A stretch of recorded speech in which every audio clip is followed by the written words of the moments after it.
बच्चों,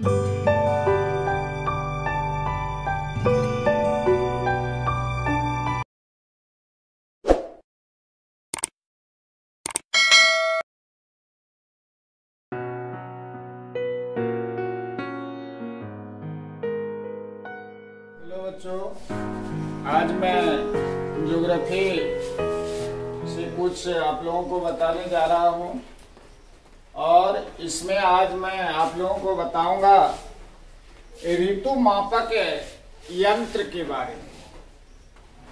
ऋतु मापने का जो यंत्र है, किन किन यंत्रों का प्रयोग किया जाता है, उसी यंत्र के बारे में आज हम लोग जानेंगे। तो इसमें कौन कौन से तत्व आते हैं, किन किन यंत्रों का प्रयोग किया जाता है, जिसके आधार पर कहा जाता है कि मौसम ऐसा होगा, हवा चलेगी, वर्षा होगी, गर्मी होगी, आंधी तूफान आदि आदि की गणना इन्हीं यंत्रों के रीडिंग के आधार पर किया जाता है।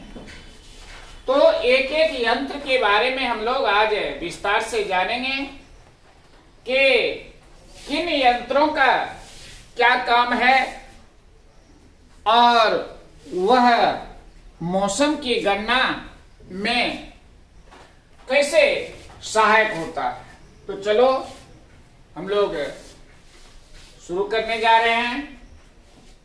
ध्यान से देखेंगे तो पहला है वायु का तापमान। मौसम के प्रमुख तत्व में आता है पहला वायु का तापमान, दूसरा है वायु दाब, तीसरा है पवन की दिशा और गति, चौथा है आर्द्रता ह्यूमिडिटी और पांचवा है वर्षण, जिसे वर्षा भी कहते हैं।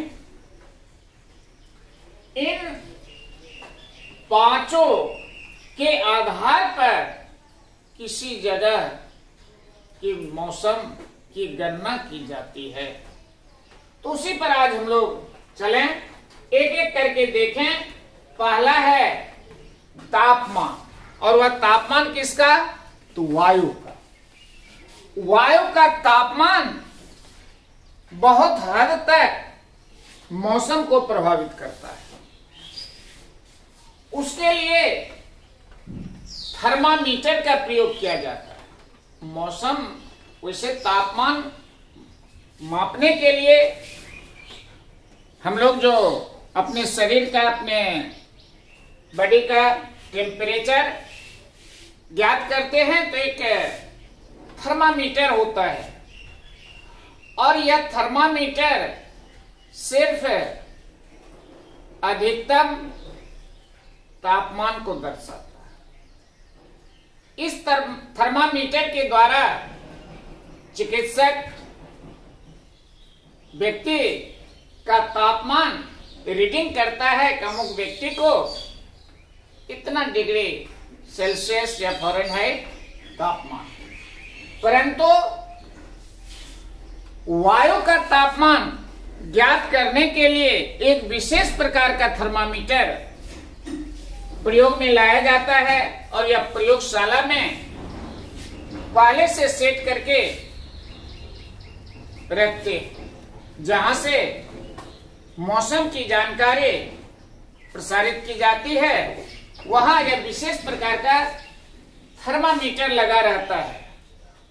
इस थर्मामीटर में दोनों प्रकार के तापमान ज्ञात किए जाए, मैक्सिमम और मिनिमम, अधिकतम और न्यूनतम दोनों तापमान ज्ञात किया जाता है, और वह कहलाता है अधिकतम और न्यूनतम तापमापी यंत्र, मैक्सिमम एंड मिनिमम थर्मामीटर। इसका आकार, इसकी बनावट जो होती है, अंग्रेजी के लेटर यू की तरह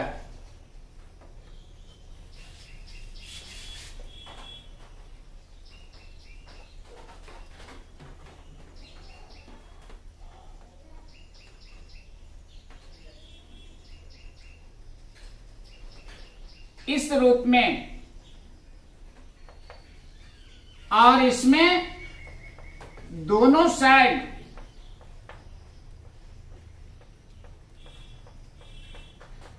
अंकित रहता है, एक तरफ मिनिमम और दूसरी तरफ मैक्सिमम।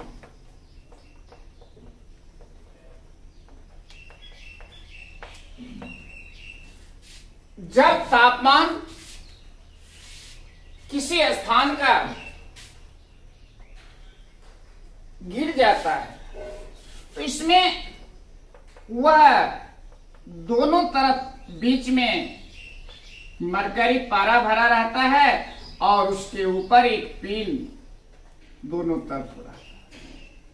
और जब तापमान बढ़ता है तो वह इसको धकेल के पिन को ऊपर ले जाके छोड़ देते। फिर कभी यह तापमान वहीं पर वह सुई की तरह जो एक बनावट होती है यह वहीं रह जाती है। फिर तापमान घटता है तो उसको छोड़ के यह दूसरी तरफ इधर फैलता है और यह फिर वहां बढ़ता है। तो मिनिमम और मिनिमम जब फिर रीडिंग लिया जाता है तो देखता है कि आज का तापमान अधिकतम इतना रहा और न्यूनतम इतना रहा। अधिकतम और न्यूनतम तापमापी यंत्र इसको कहते हैं, मैक्सिमम एंड मिनिमम थर्मामीटर। इसका प्रयोग किया जाता है और फिर इसके आधार पर लिखा जाता है कि आज का तापमान इस प्रकार से रहा और डेट देते हैं। फिर उसका अधिकतम तापमान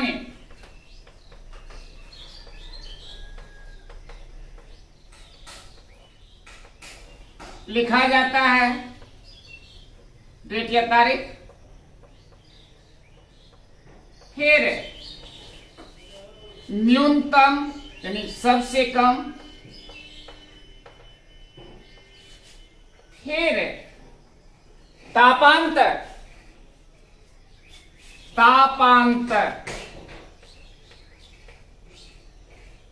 फिर औसत तापमान, एवरेज औसत या औसतन,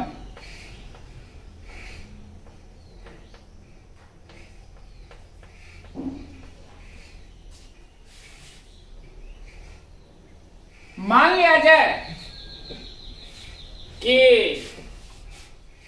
आज 14 जून है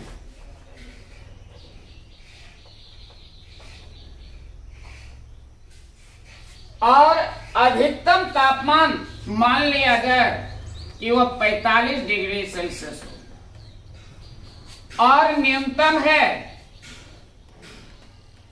30 डिग्री। तो तापांतर निकालेंगे, अधिकतम में से न्यूनतम को घटा लें तो यह 15 डिग्री हो गया। औसत दोनों को जोड़ दें और 2 से भाग दें, जो भागफल आएगा वही औसत तापमान होगा। 30, 75, 75 का आधा 37.5, 37.5 डिग्री सेल्सियस औसत। इस प्रकार से संचार माध्यम के द्वारा प्रसारित किया जाता है कि आज का तापमान इस प्रकार रहा, अधिकतम इतना, न्यूनतम इतना, तापांतर इतना, औसत। और अब इससे क्या जानकारी मिलती है, क्या अब भविष्य में होने वाला है? तो तापांतर बहुत अधिक होने से, तापांतर बहुत अधिक होने से आंधी तूफान चलने की संभावना बनी रहती। तापांतर जितना कम होगा उतना कम संभावना बनी रहती है आंधी तूफान चलने। तो इस आधार पर भविष्यवाणी की जाती है। वैसे आज के समय में नेट के माध्यम से एक ही जगह सब कुछ मिल जाता है कि आज वर्षा होगी कि नहीं होगी, आंधी तूफान चलेंगे कि नहीं, यह सब गणना की जाती है। लेकिन इस सब यंत्र का उपयोग किया ही जाता है। जहां मौसम की जानकारी देने वाले कार्यालय होते हैं उसमें ये यंत्र लगे रहते हैं, खुले में, यानी कि किसी घर में खुले में। तो यह हो गया अधिकतम, न्यूनतम तापांतर और औसत तापमान। और यह अधिकतम और न्यूनतम के आधार पर यह दोनों निकाला जाता है। फिर आगे गणना होती है कि क्या होने वाला है। मौसम की जानकारी रखने वाले व्यक्ति, उसके वैज्ञानिक, मौसम वैज्ञानिक भविष्यवाणी कर देते हैं कि इस आधार पर कहा जा सकता है कि आज का मौसम ऐसा है। तो यह हो गया मिनिमम और मैक्सिमम थर्मामीटर के द्वारा ये वायु का तापमान ज्ञात करने का। तो बच्चों देखें कि मौसम के जो प्रमुख तत्व आता है, पहला वायु का तापमान। उसको तापमान को, वायु के तापमान को मापने के लिए एक विशेष प्रकार का तापमापी यंत्र का प्रयोग किए जाते हैं, जिसका नाम है मैक्सिमम एंड मिनिमम थर्मामीटर, अधिकतम और न्यूनतम तापमापी यंत्र। इसके बाद हम लोग मौसम के प्रमुख तत्व में दूसरा स्थान जो रखता है वह है वायु दाब, एयर प्रेशर। वायु दाब हम लोग जानते हैं कि वायु दाब भी मौसम को बहुत हद तक प्रभावित करता है। हवा चलेगी कि नहीं चलेगी, आंधी तूफान, चक्रवात, प्रति चक्रवात भी यह दर्शाता है वायु दाब की चलती। और कहीं वायु दाब जो होता है बहुत अधिक होता है, कहीं लो होता है। तो लो एयर प्रेशर कहां होगा? जहां अधिक तापमान मिलेगा वहां के वायु में लो प्रेशर होता है। और जहां ठंड अधिक है, ठंड वाले क्षेत्रों में वहां वायु दाब अधिक होता है। अब हम लोग चलें विश्व के मानचित्र पर, तो विषुवतीय क्षेत्रों में देखते हैं कि सालों भर उच्च तापमान पाया जाता है और उच्च तापमान के कारण वहां लो एयर प्रेशर होता है। न्यूनतम वायु दाब होता है। ठीक इसके विपरीत जो जो हम ध्रुवीय क्षेत्रों में जाते हैं, विषुवत रेखा से उत्तर या दक्षिण की तरफ, तो वायु दाब बढ़ने लगता है। और यह वायु दाब कहीं अधिक कहीं कम होता है तापमान के चलते। और तापमान जहां अधिक होगा, सूर्य प्रकाश अधिक पड़ेगा, सूर्यताप अधिक मिलेगा, वहां का वायु दाब कम होगा, क्योंकि वहां की वायु की सघनता विरल हो जाती है। और ठंड प्रदेशों में, ध्रुवीय क्षेत्रों में वायु दाब बढ़ जाता है, क्योंकि वहां की वायु में सघनता अधिक होती है। तो यह तो देखे कि ध्रुवीय और विषुवतीय क्षेत्रों, फिर पृथ्वी के अलग अलग भागों में देखें, धरातल पर वायु दाब कम होता है और ज्यों ज्यों हम ऊपर जाते हैं वायु दाब बढ़ता है। और पृथ्वी का यह ऊपरी सतह जो है, सूर्य से जो प्रकाश आता है, सूर्यताप मिलता है, वह सबसे पहले पृथ्वी के ऊपरी भाग को यानी भूपृष्ठ को गर्म करता है। उसके बाद पृथ्वी का और सब जो रूप है, स्वरूप है, पहाड़ पठार, ऊंचाई पर वायु दाब बढ़ जाता है और ऊपर जाने पर तापमान भी घटता है, नीचे आने पर तापमान बढ़ता है। तो इसको मापने के लिए, वायु दाब को मापने के लिए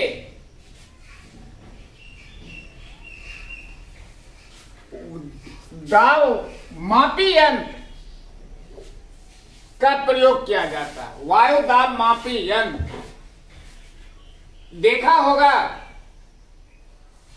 कि गाड़ी में, उसके टायर ट्यूब में जब हम हवा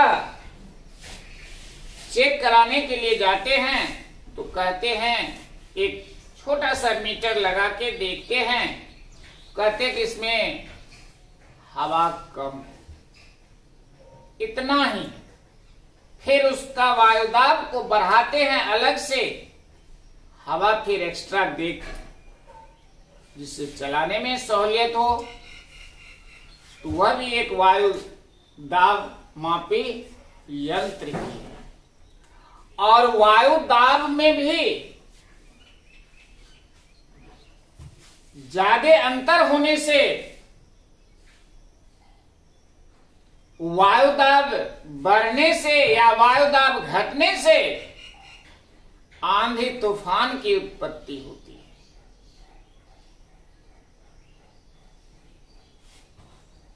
चक्रवात प्रतिचक्रवात आते हैं।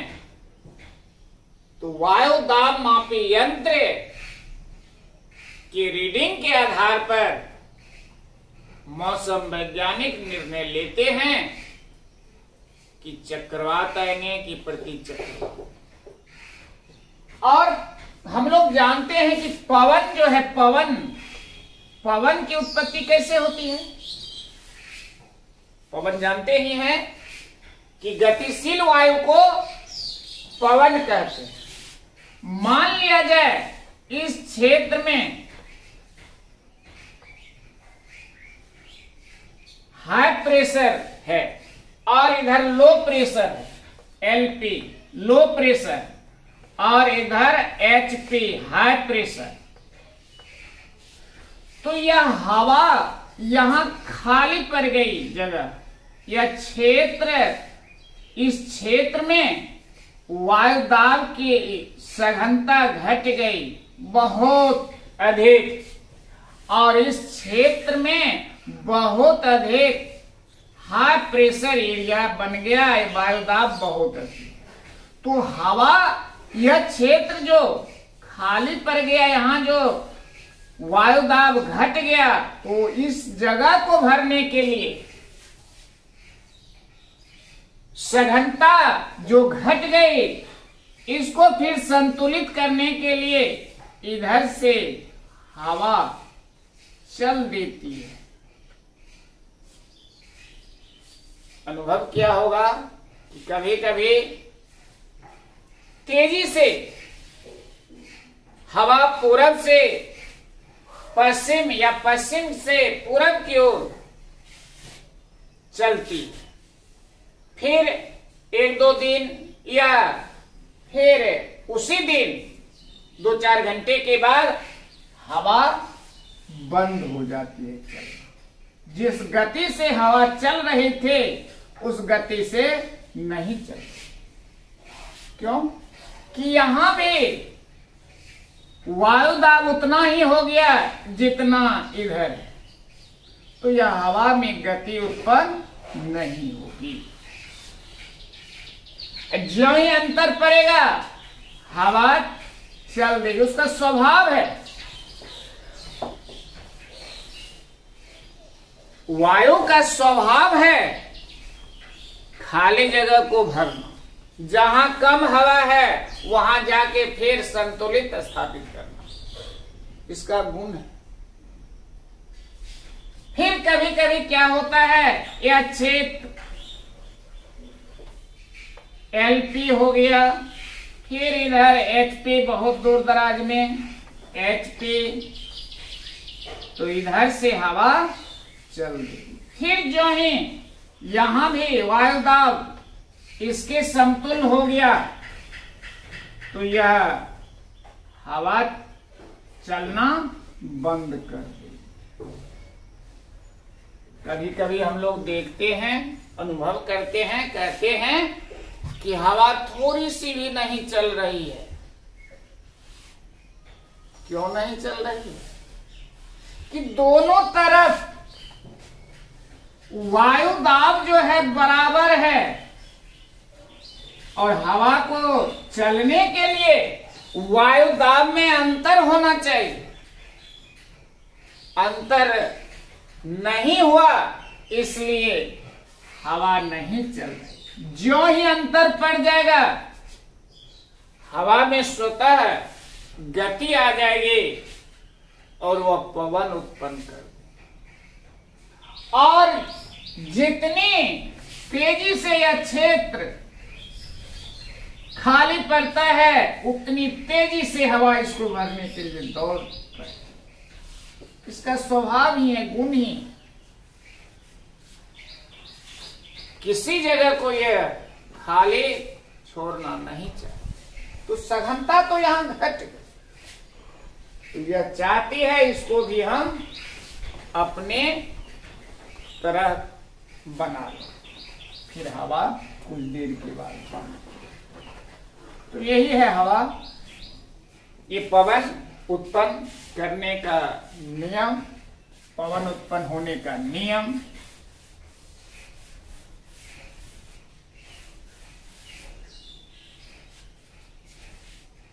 तीसरा तत्व आता है पवन की दिशा और गति। तो पवन जब है तो उसमें गति है, पवन में गति होती है, और वह गति कितनी है उस गति को मापने के लिए फिर एक यंत्र का प्रयोग करते हैं। वैज्ञानिक लोग बताते हैं, सुना होगा रेडियो से, टीवी से या मोबाइल के माध्यम से, कि आज हवा इतनी गति से चलेगी, आज हवा इतनी गति से चल रही है। तो वह अनुमान के आधार पर नहीं कहते, बल्कि उसके पास यंत्र जो है, उस यंत्र के द्वारा जो हवा की गति बताती है उसी के आधार पर वह कहते हैं कि हवा में इतनी गति है। और हवा की दिशा भी होती है, जैसे कहते हैं पूर्वा हवा, तो पूर्व से पश्चिम की ओर जो चलती है, इसको हम लोग इस क्षेत्र में पूर्वा हवा कहते हैं। और पश्चिम से पूरब की ओर चलती है तो इसको पछुआ हवा कहते हैं। अलग अलग क्षेत्र में अलग अलग नाम है। कहीं व्यापारिक पवन भी होते हैं, कहीं स्थानीय पवन भी होते हैं, कहीं अस्थायी पवन भी होते हैं, कहीं ध्रुवीय पवन होते हैं, कहीं जो है विषुवतीय पवन होते हैं। अलग अलग है, लेकिन हम लोग साधारण तौर पर हम लोग के क्षेत्र में ये दो तरह की हवा चलती है, एक पछुआ एक पूर्वा। पूर्वैया एक पछुआ। तो पूरब से पश्चिम की ओर जाती है, इसको पूर्वा। पश्चिम से पूरब की ओर तो पछुआ। जिस दिशा से हवा आ रही है उसी दिशा के नाम पर इसको स्थानीय तौर पर हम लोग जानते हैं।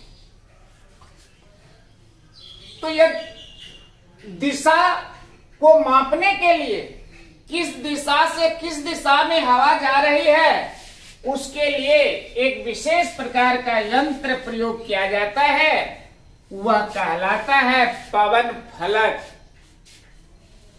पवन फलक के द्वारा हवा की दिशा निश्चित होती है और हवा में कितनी गति है उसको दर्शाने के लिए, उसको ज्ञात करने के लिए जिस यंत्र का प्रयोग किया जाता है वह कहलाता है एनीमोमीटर।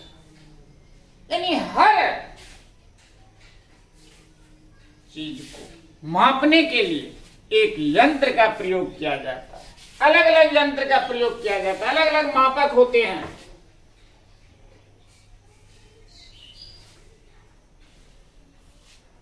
तो यह पवन की दिशा और गति। चौथा तत्व आता है आर्द्रता, ह्यूमिडिटी।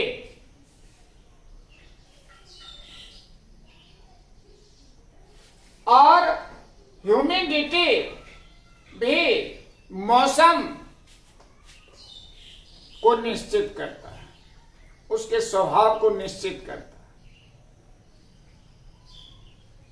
वायु में जलवाष्प की उपस्थिति को आर्द्रता कहते हैं, ये हम लोग जानते हैं। तो आर्द्रता में अंतर भी मौसम को निश्चित करता है। आर्द्रता अधिक है, आर्द्रता कम है तो इसका प्रभाव मौसम पर पड़ता है। और जब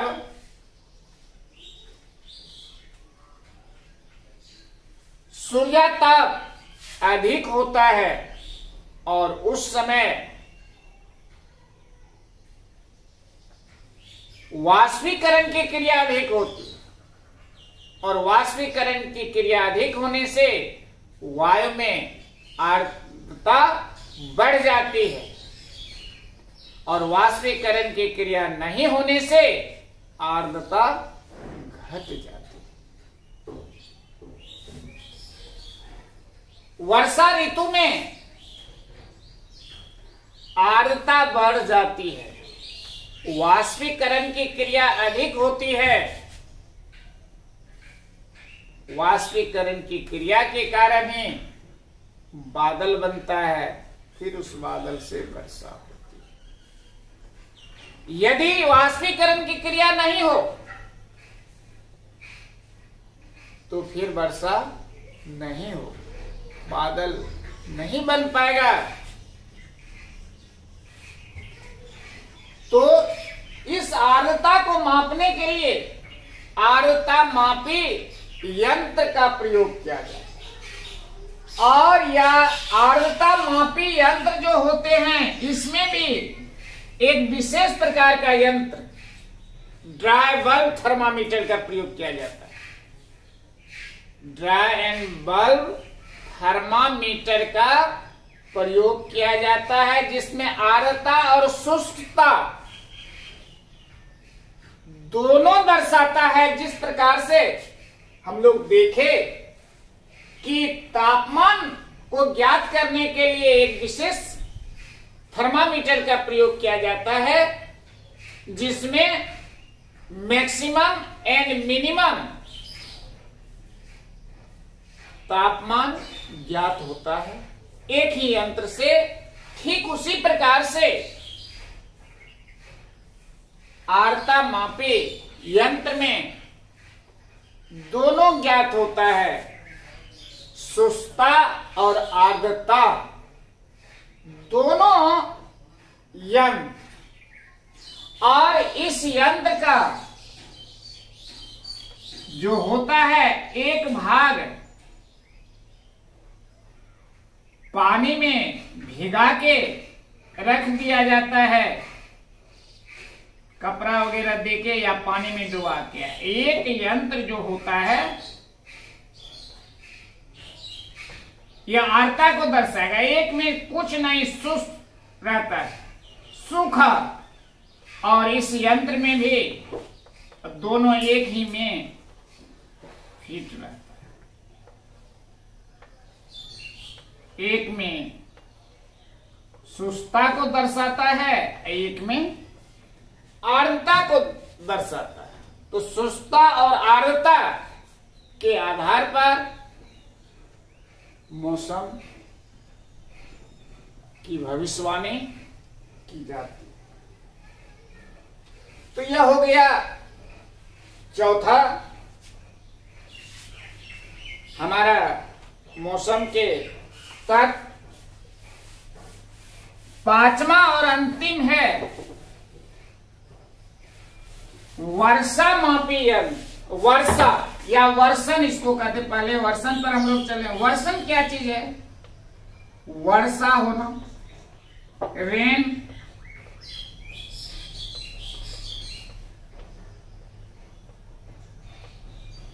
तो यह भी मौसम का एक प्रमुख तत्व। और इसको मापने के लिए जब वर्षा होती है तो हम लोगों को सुनने और देखने को मिलता है कि कल इतनी बारिश हुई, इतनी मिलीमीटर बारिश हुई। तो उस वर्षा को मापने के लिए एक विशेष प्रकार के बने हुए यंत्र का प्रयोग किया जाता है जिसका नाम है रेन गेज या वर्षा मापी यंत्र। और यह एक चौड़ी मुंह वाले एक बीकर की तरह, और इसमें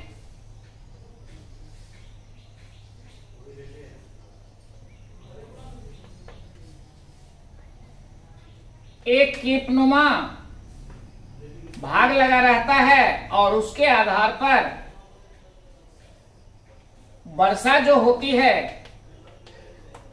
तो इसके नीचे जाता है और जितनी बारिश होती है इसमें रीडिंग लगा रहता है।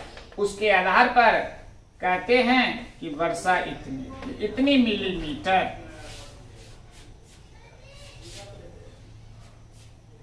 तो ये एक साधारण सा होता है, इसकी बनावट साधारण सी होती है और इसको खुली जगह पर, जमीन से ऊंचे, पेड़ से दूर, घर से दूर रख दिया जाता है। और वर्षा शुरू होने के बाद इसमें पानी भरते जाता है। वर्षा जब समाप्त हो जाती है तो यह वर्षा का पानी कितना यह दर्शा रहा है उसके आधार पर मौसम वैज्ञानिक जानकारी देते हैं कि आज इतने मिलीमीटर वर्षा हुई। तो बच्चों ये सब ऋतु मापक यंत्र है और इन यंत्रों के माध्यम से वैज्ञानिक लोग, मौसम वैज्ञानिक लोग हम लोगों को जानकारी देते हैं। फिर हमें अलर्ट रहने के लिए, सावधान रहने के लिए सूचित करते हैं, चेतावनी देते हैं कि आंधी तूफान आने वाला है, आप लोग सतर्क रहें। हैवी वर्षा होगी, काफी अधिक वर्षा होगी, आप लोग ऊंचे ऊंचे जगह पर चले जाएं। इस प्रकार से हम लोग के बचाव हेतु आवश्यक निर्देश देते हैं। कभी आंधी तूफान आने की बात करते हैं और खासकर जो मछुआरे समुद्र के अंदर जाकर मछली पकड़ते हैं, उन लोगों के लिए तो बहुत अधिक यह महत्व रखता है। उन लोगों को सूचना दी जाती है कि आप समुद्र में न जाएं, आंधी आने की संभावना है, चक्रवात आने की संभावना है, प्रति चक्रवात आने की संभावना है। तो यह हम लोगों को काफी हद तक बचाव करने में मदद करे। तो आज का टॉपिक यहीं समाप्त होता है। Thank you.